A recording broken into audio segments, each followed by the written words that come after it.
Hello everyone and welcome to another episode of Sorceress Month here at Scrolls of Eternia. Due to Mattel announcing a Temple of the Darkness Sorceress variant figure as a traveling convention exclusive to their Masters of the Universe Classics line, I thought I'd take a look at the many versions of the Sorceress based on her looks. Let's begin with her appearance in the first ever minicomic, He-Man and the Power Sword. Here she is depicted with a snake-themed armor and has a striking green skin. Unfortunately, we don't really see her hair color as she wears a cap on her head.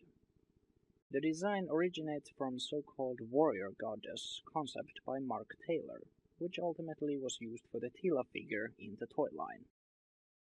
After her one and only green-skinned appearance, we next see her with a normal human skin and renamed Goddess in the DC Comics as well as the Wave 2 of the minicomics.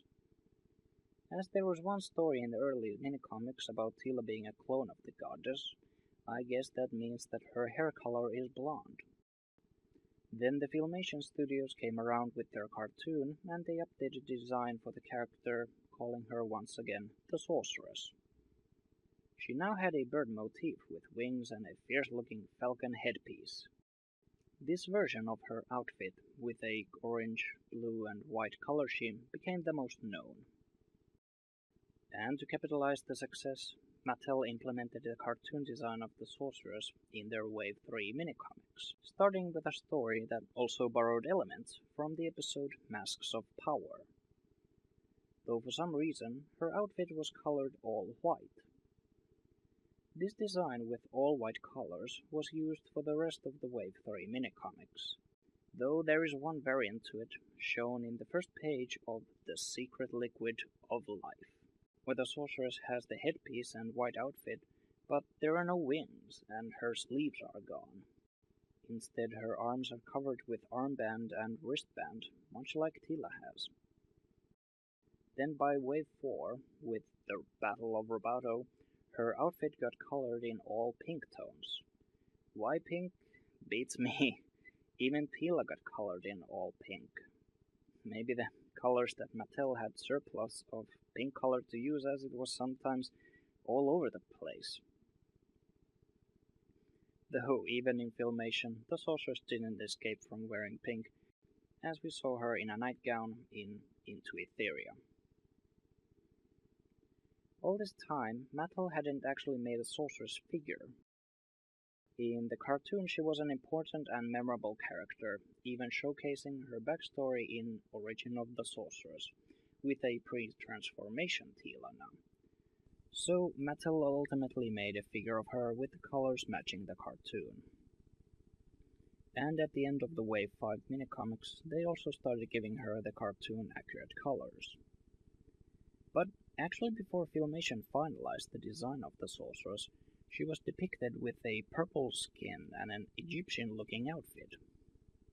While all the blue, orange and white colors were mostly used for the Sorceress in comics, I did find another version in the UK Adventure magazine, where she has a brown and teal colors. There probably are more instances in merchandising where she might have some miscolors that I'm not aware of, but I thought this was an interesting color scheme. In 1987, we got the first live performances for the Sorceress. In He-Man and She-Ra Power Tour, she was portrayed by Sally Ann Bartunek, and the performance show used a bird motif outfit that actually has a lot of great details.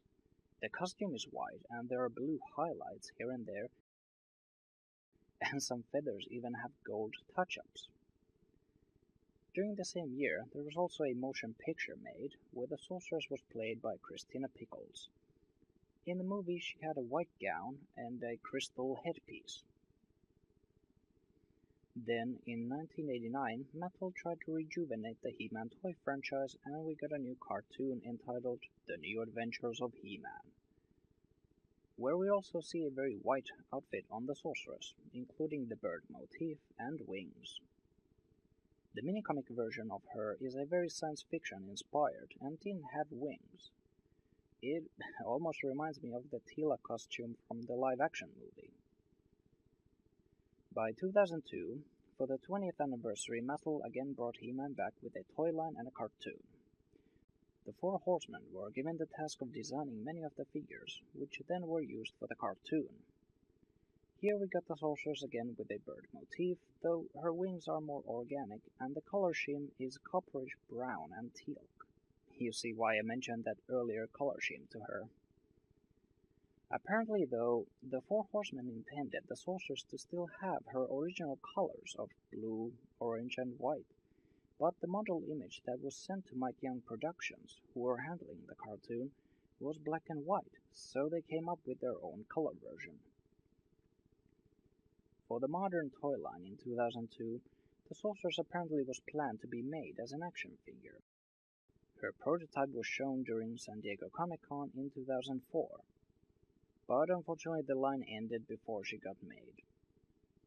Later though, she was made as a section for the NECA line, where we also got a convention-exclusive version of her with the classic color scheme. And for 2012, Mattel is again releasing the familiar orange, blue and white colored sorceress in their Masters of the Universe Classics line, and the white colored version I mentioned in the beginning of this video. This has been part of my Sorceress Month series for January 2012. Wait, not so fast. Sorceress! In here, He-Man. Welcome to my castle. Let her go! The sorceress is mine to command.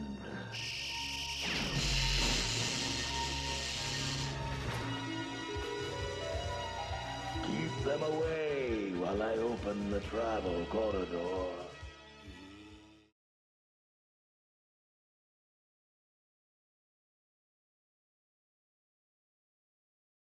I'm your host, Jukka, and I hope you enjoyed the show. Good journey.